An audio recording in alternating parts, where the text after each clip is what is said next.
ये वीडियो का पार्ट 2 है और यहाँ पे हम करने वाले स्टार्ट यहाँ पे हाइड्रोकार्बन। लेकिन उससे पहले जरा सा हम पार्ट 1 के एक बार टॉपिक्स को कवर कर देख लेते हैं कि पार्ट 1 में हमने कौन कौन से टॉपिक कवर करे थे। तो पार्ट 1 में हमने यहाँ पे कवर किया था organic chemistry, inorganic chemistry, organic compounds, vital force theory, discarded vital force theory, source of organic compounds, comparison between the organic and inorganic compound, application of organic compound and unique nature of carbon atom. इसकी दो property थी, tetravalency and catenation. तो ये सारे topic हमने video के part 1 में cover कर लिए थे। तो जिन्होंने अगर ये वीडियो का ये टॉपिक्स नहीं देखे तो उसको आप वीडियो के पार्ट 1 में देख सकते हैं। तो हम यहाँ पे स्टार्ट करने वाले हैं वीडियो का पार्ट 2। तो जो कि आपका जो नेक्स्ट टॉपिक है वीडियो के पार्ट 2 में वो है आपका स्टार्टिंग हाइड्रोकार्बन्स। तो देखिए हाइड्रोकार्बन्स क्या होते हैं, हम हाइड्रोकार्बन्स के बारे में समझेंगे। तो नाम से ही समझ में आ रहा है, हाइड्रोकार्बन का मतलब हाइड्रोजन प्लस कार्बन, यानी hydrocarbon are compound that are made up only carbon and hydrogen atom. ऐसे कंपाउंड जो सिर्फ हाइड्रोजन और कार्बन से मिलके बनते हैं उन्हें बोलते हैं हम हाइड्रोकार्बन्स। Classification of hydrocarbon. तो आप देखिए टेबल से आपको क्लियर हो जाएगा कि हाइड्रोकार्बन को पहले किस में डिवाइड करते हैं, दो पार्ट में। एलिफेटिक, इसको हम बोल सकते हैं ओपन चेन कंपाउंड, और अदर दूसरा पार्ट कौन सा है, साइक्लिक, तो हम बोल सकते हैं क्लोज चेन कंपाउंड। फर्दर हमने क्या करा, एलिफेटिक को फिर दो पार्ट में डिवाइड कर दिया। तो दो पार्ट आपके कौन से हो गए, आपके सैचुरेटेड कंपाउंड जिसको हम एल्केन्स कहते हैं, दूसरा पार्ट है आपका अनसेचुरेटेड कंपाउंड। इसके फिर से आपके दो पार्ट में फर्दर डिवाइडेड है, एल्कीन्स एंड एल्काइल। तो ये हम सारा डिटेल के इसी वीडियो में हम आगे करने वाले हैं, इन सब के बारे में पढ़ेंगे। तो आप इसका क्लासिफिकेशन अपने माइंड में रखिएगा कि हाइड्रोकार्बन को हमने दो पार्ट पहले ओपन चेन कंपाउंड और क्लोज चेन कंपाउंड में डिवाइड किया, फर्दर हमने उसको सैचुरेटेड अनसैचुरेटेड में डिवाइड किया, और नेक्स्ट अनसैचुरेटेड को हमने एल्कीन्स एंड एल्काइंस को। तो अब हम सबसे पहले यहाँ पे समझेंगे एलिफेटिक और ओपन चेन कंपाउंड्स क्या होते हैं। तो यहाँ पे हम आ गए हैं एलिफेटिक और ओपन चेन कंपाउंड्स वाले टॉपिक पे। तो देखिए इसका मतलब क्या है, those hydrocarbons are in which carbon atom in the form of chain और ब्रांच, यानी ऐसे कंपाउंड जिसमें कार्बन एटम्स किसके रूप में हो, चेन के रूप में हो या फिर ब्रांच।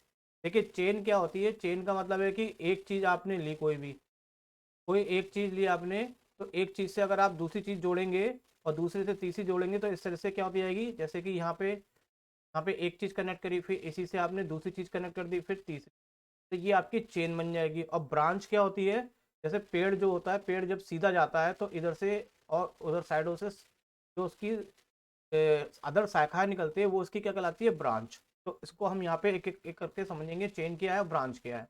तो इसके लिए दीज आर टू टाइप्स, ये दो टाइप के होते हैं आपके सैचुरेटेड कंपाउंड, तो हम एल्केन कहते हैं, और दूसरा क्या होता है अनसैचुरेटेड कंपाउंड, जिसको हमने दो पार्ट में डिवाइड किया था, एल्कीन एंड एल्काइन में। तो अब हम यहाँ पे देखिए, पहले तो आपने यहाँ पे क्लियर कर लिया कि ओपन चेन कंपाउंड क्या होते हैं। ओपन चेन कंपाउंड में मेन चीज ऐसे कार्बन एटम होंगे जो सिर्फ चेन के रूप में होंगे या फिर ब्रांच के रूप में होंगे, तो उन्हें हम बोलेंगे ओपन चेन कंपाउंड। और ओपन चेन कंपाउंड को भी हमने दो पार्ट में डिवाइड कर रखा है, सैचुरेटेड एंड अनसैचुरेटेड कंपाउंड। तो अब हम समझेंगे इससे सैचुरेटेड क्या होता है और अनसैचुरेटेड क्या होता है। तो पहले तो मैं आपको शॉर्ट में ये बात बताता हूँ, सैचुरेटेड का मतलब वो चीज़ होती है जिससे हम चीज़ संतुष्ट हो जाती है वो सैचुरेटेड, और जिससे कोई चीज़ संतुष्ट ना हो वो अनसैचुरेटेड।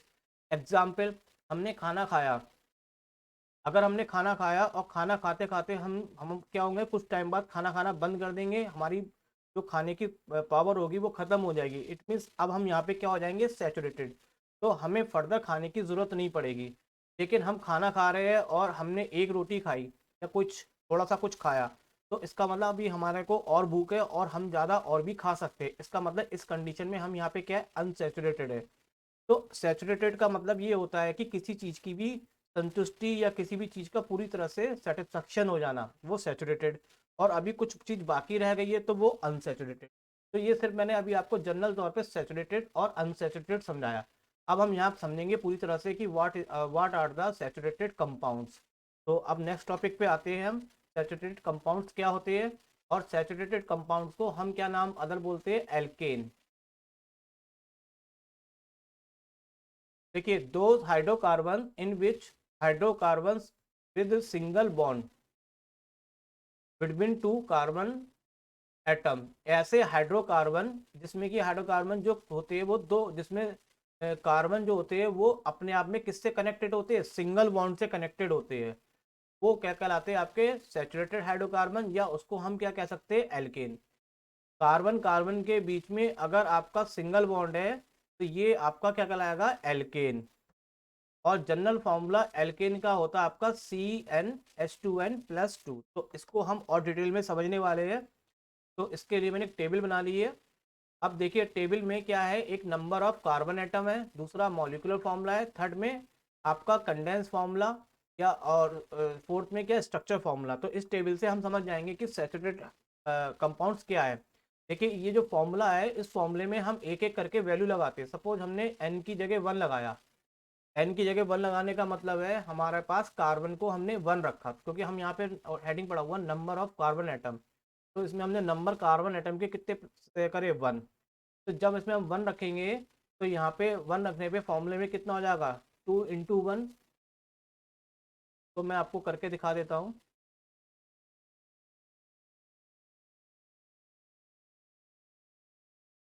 देखिए फॉर्मूला आपका क्या है यहाँ पे, CnH2n+2। अब इस फॉर्मूले में आप n की जगह अगर 1 लगाते हैं तो क्या बनेगा, C1H2 × 1+2। तो ये आपका आ जाएगा C1, और ये 2 × 2 और 4।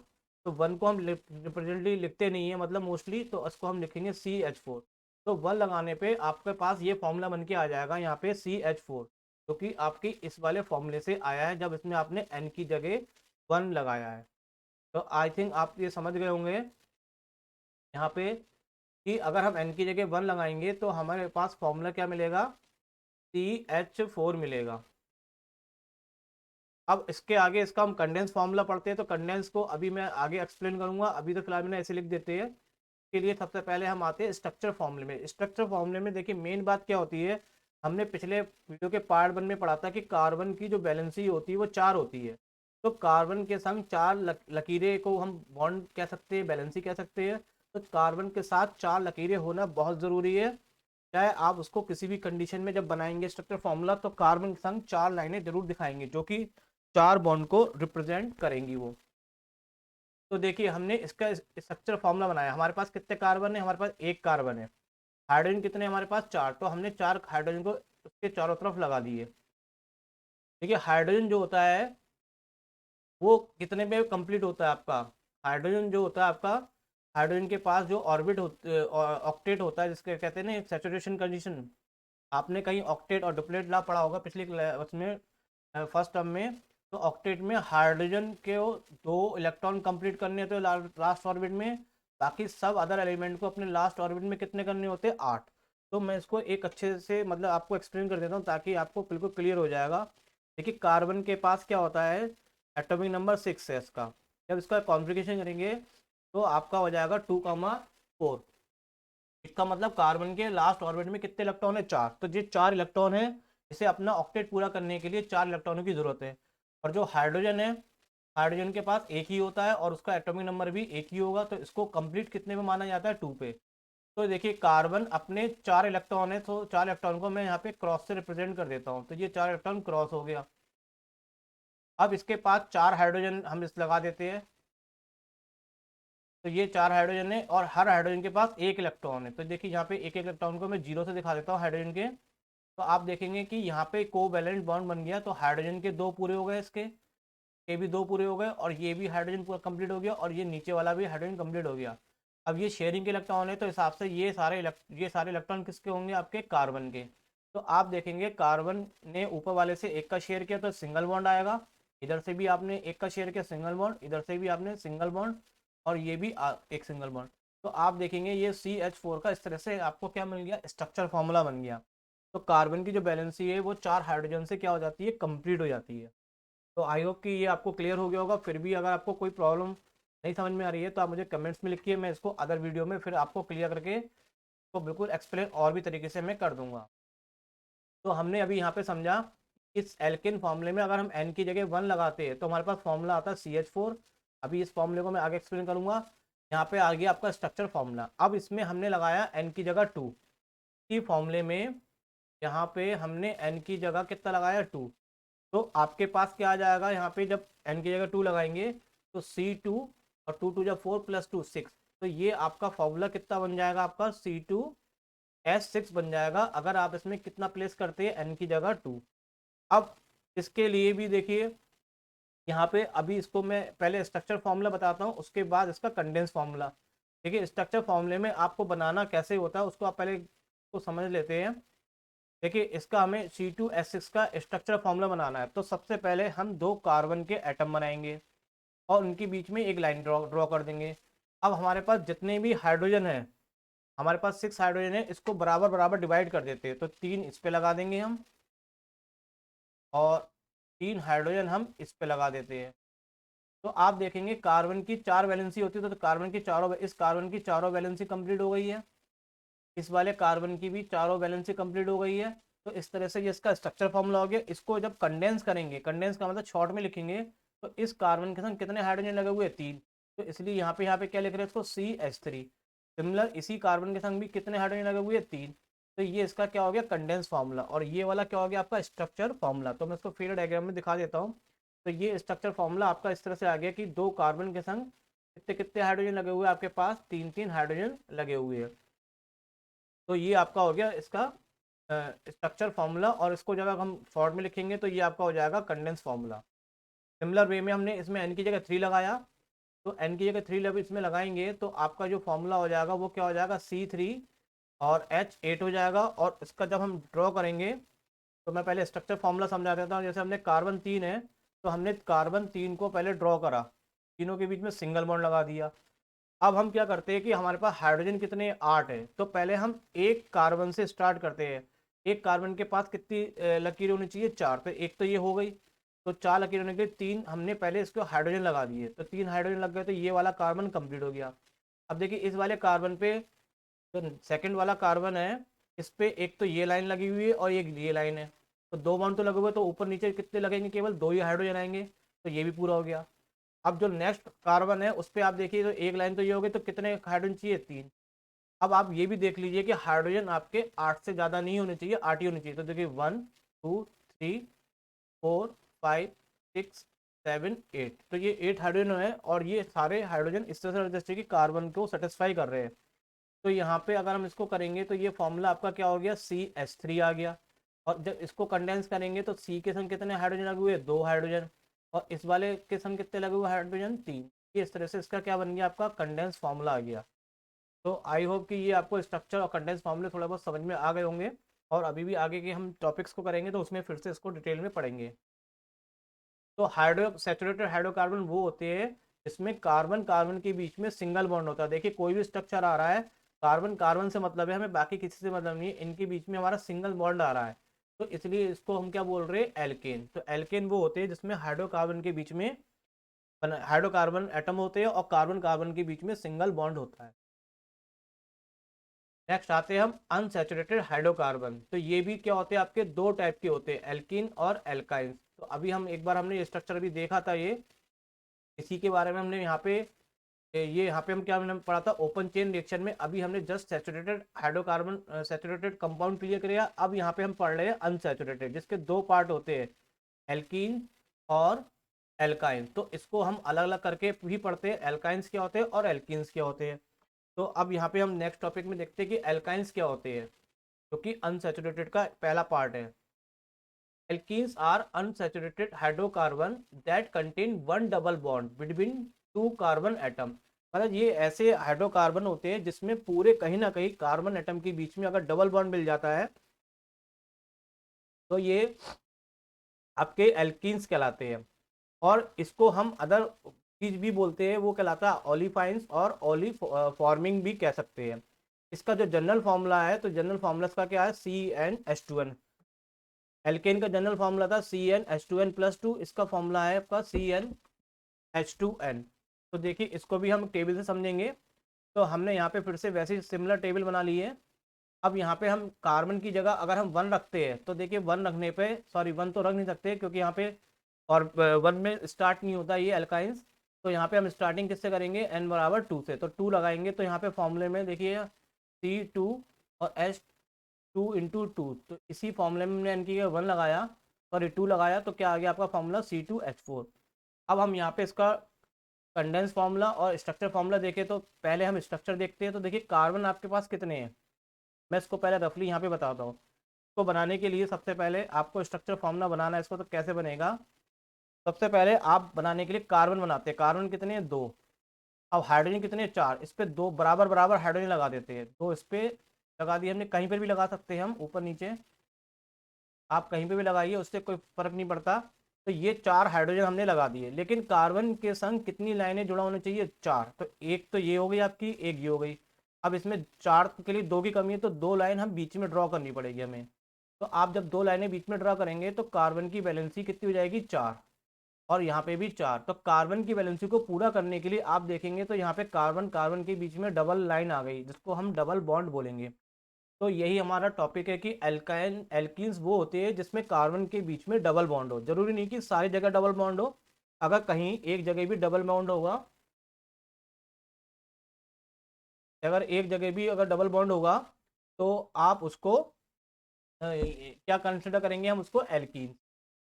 अब इसके अदर एग्जाम्पल लेते हैं, इसमें हमने n की जगह 3 लगाया। अगर n की जगह 3 लगाएंगे तो फॉर्मूला हो जाएगा आपका C3H6।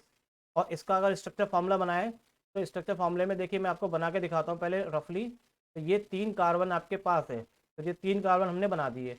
हाइड्रोजन हमारे पास 6 है, तो हमने पहले एक तरफ से कंप्लीट करते हैं। हमने सपोज इस कार्बन को हमने कंप्लीट कर दिया, तो इसके लिए हमने 3 हाइड्रोजन लगाए। अभी हमारे पास कितने हाइड्रोजन बचे हैं, 3 बचे हैं। तो 3 के लिए अब आप यहाँ पे भी इधर 3 ही लगा सकते हैं। तो यहाँ पे हम अभी इसको, इस पे हमने 2 लगा दिए और इस पे हमने 1 लगा दिया। अब देखिए ये वाला जो कार्बन है इस पे भी कंप्लीट नहीं हुआ क्योंकि 3 लाइनें हैं, और ये वाला जो कार्बन है वो भी कंप्लीट नहीं हुआ। तो अगर हम इसके बीच में 1 लाइन और बढ़ा दें तो देखिए ये कार्बन भी 4 हो जाएंगे इसमें, और इस वाले कार्बन के संग भी 4 लाइनें हो गई। तो ये भी कंप्लीट हो गया, ये भी कंप्लीट हो गया। इसका मतलब हमें कहीं ना कहीं एक डबल बॉन्ड जरूर लगाना पड़ेगा, तभी ये स्ट्रक्चर बनेगा। तो इसको फेयर डायग्राम में देखें तो आप समझ जाएंगे कि 3 कार्बन सबसे पहले बनाए, उस पर एक तरफ से एक कार्बन को हमने पूरा कर दिया, और 3 हाइड्रोजन को हमने इस तरह से डिवाइड किया कि 2 इस पे लगा दिए और एक इस पे, और कंप्लीट करने के लिए हमें बीच में कितना लगाना पड़ा, डबल बॉन्ड। तो ये आपका स्ट्रक्चर फॉर्मूला हो गया। इसका जब कंडेंस फॉर्मूले पे आएंगे हम, तो इस वाले कार्बन के संग कितने हाइड्रोजन लगे हुए, 3, और बीच वाले कार्बन के संग कितने हाइड्रोजन लगे हुए, 1। और देखिए इस वाले कार्बन के बीच में हमारा डबल बॉन्ड आ रहा है, तो यहाँ पे हम इसको किससे दिखाएंगे, डबल बॉन्ड से। और हाइड्रोजन यहाँ पे हमारे पास कितने हैं, 2, तो ये 2 हाइड्रोजन हमने यहाँ पे प्लेस कर दिए। सिमिलरली अगर हम इसमें n की जगह 4 लगाते हैं इसी फॉर्मूले में, एल्कीन के फॉर्मूले में, तो ये आपका C4H8। देखिए इस फॉर्मूले में कोई भी फॉर्मूले इससे अगर बन के आ रहे हैं इस फॉर्मूले से, तो उन सब में डबल बॉन्ड होगा ही होगा, क्योंकि ये एल्कीन का फॉर्मूला है। तो एल्कीन के फॉर्मूले में जितने भी कार्बन्स मिलेंगे आपको, उसमें डबल बॉन्ड कहीं ना कहीं मिलेगा। अब देखिए इसको ड्रॉ करने के लिए, तो सबसे पहले आप 4 कार्बन बनाए, तो 4 कार्बन हमारे पास ये हो गए। आप पहले एक कार्बन को पूरा कर दीजिए कि जो एक कार्बन है इसके हमने 3 हाइड्रोजन लगा दिए, तो ये वाला कार्बन पूरा हो गया। इस पर 4 लाइनें हो गई आपकी, 1 2 3 4। फिर अदर पे आते हैं, तो अदर को भी हम पूरा कर देते हैं क्योंकि हाइड्रोजन अभी हमारे पास बहुत सारे हैं, 8 है, तो 3 तो यूज़ हो गए। तो इसको भी पूरा करने के लिए 2 हाइड्रोजन यहाँ पे लगा दिए, तो ये भी पूरा हो गया। अब 3 और 2 कितना हो गया, 5। तो अब 5 में से 3 बचे, तो लास्ट में 2 लगाए और 1। अब देखिए इस वाले कार्बन में यहाँ पे बैलेंसी पूरा करने के लिए हमें कितना लगाना पड़ेगा, डबल बॉन्ड। और इसके लिए भी हमें यहाँ पे डबल बॉन्ड। तो इस तरह से आप देख रहे हैं यहाँ पे कार्बन कार्बन के बीच में क्या हो रहा है, बैलेंसी पूरा करने के लिए यहाँ पे हमें डबल बॉन्ड यूज़ करना पड़ रहा है। तो ये आपका जो हो गया वो एल्कीन। दूसरा अनसैचुरेटेड हाइड्रोकार्बन्स पढ़ रहे हैं, तो उसको दूसरा पार्ट है एल्काइंस। एल्काइंस क्या होते हैं, तो एल्काइंस वो अनसैचुरेटेड हाइड्रोकार्बन होते हैं जिसमें कार्बन कार्बन के बीच में कम से कम एक ट्रिपल बॉन्ड का होना जरूरी है। तो ऐसे हाइड्रोकार्बन जिसमें कार्बन कार्बन के बीच में ट्रिपल बॉन्ड हो, उसे हम बोलेंगे एल्काइंस। सॉरी यहाँ पे ये चीज़ स्पेलिंग गलत लिखी हुई है, एल्केन नहीं है ये यहाँ पे आपका एल्काइंस है, थोड़ा गलत हो गया, यहाँ पे सही कर लीजिएगा आप। तो एल्काइंस का फॉर्मूला होता है CnH2n-2। तो देखिए यहाँ पे हम इसको फिर से टेबल के पढ़ेंगे। एन की जगह हमने यहाँ पे 2 लगाया, तो 2 लगाने पे C2H2 मिल गया। अब अगर इसका स्ट्रक्चर फॉर्मूला बनाए तो हम पहले कार्बन कार्बन बनाएंगे। अब इसमें हाइड्रोजन 2 है, एक हाइड्रोजन हमने इस पे लगा दिया और एक इस पे लगा दिया। अब कार्बन की कितनी वैलेंसी होती है 4, लेकिन एक ही वैलेंसी लग रही है यहाँ पे, तो हम इसमें बीच में कितनी लाइन लगानी पड़ेगी हमें 3, ताकि वैलेंसी पूरी 4 हो जाए। तो इस तरह से 4 वैलेंसी करने के लिए हमें ट्रिपल बॉन्ड का यूज़ करना पड़ा। तो इसका ये स्ट्रक्चर फार्मूला हो गया और ये इसका आपका हो गया कंडेंस फार्मूला। अगर आप एन की जगह 3 लगाते हैं इस फॉर्मूले में, ये यहाँ पे गलत लिखा हुआ है, यहाँ पे एल्केन नहीं है एल्काइन है, आप इस बात का थोड़ा सा ध्यान रखिएगा। तो इसी फॉर्मूले में अगर हम एन की जगह 3 लगा देते हैं तो यहाँ पे आता है फॉर्मूला C3 और H4। तो C3H4 का अगर हम स्ट्रक्चर ड्रॉ करेंगे तो 3 कार्बन दिखाएंगे पहले। तो एक कार्बन को आप पहले पूरा कर दिया करिए, एक कार्बन पे कितने हाइड्रोजन लगा दिए 3। अब आपके पास एक ही हाइड्रोजन बचा है 4, तो एक हाइड्रोजन हमने इधर लगा दिया। अब लगाने के बाद देखिए इस पे कार्बन से एक ही लाइन ड्रॉ हुई है, तो हमें इधर कितनी लाइन ड्रॉ करनी पड़ेंगी 3। तो यहाँ पे 3 लाइन ड्रॉ करेंगे तो कार्बन की वैलेंसी क्या हो जाएगी कंप्लीट। तो ये ट्रिपल बॉन्ड आ गया, इसलिए यहाँ पे क्या हो गया ये एल्काइन। इसी तरह से हमने इसी फॉर्मूले में एन की जगह कितना लगाया 4। तो ये आप इस तरह से ड्रॉ कर लेंगे। आई थिंक अगर कोई भी प्रॉब्लम्स होगी तो आप मुझे कमेंट्स में लिखिएगा, मैं इसको और अच्छे से एक्सप्लेन करने वाला हूँ। और अभी चैप्टर कंटिन्यू करेंगे आगे के पार्ट्स में, तो उसमें भी हम इन सब चीज़ों की और आगे डिटेल करेंगे अच्छे से। फिर भी कोई प्रॉब्लम्स हो तो प्लीज़ आप मुझे कमेंट्स में लिखिएगा।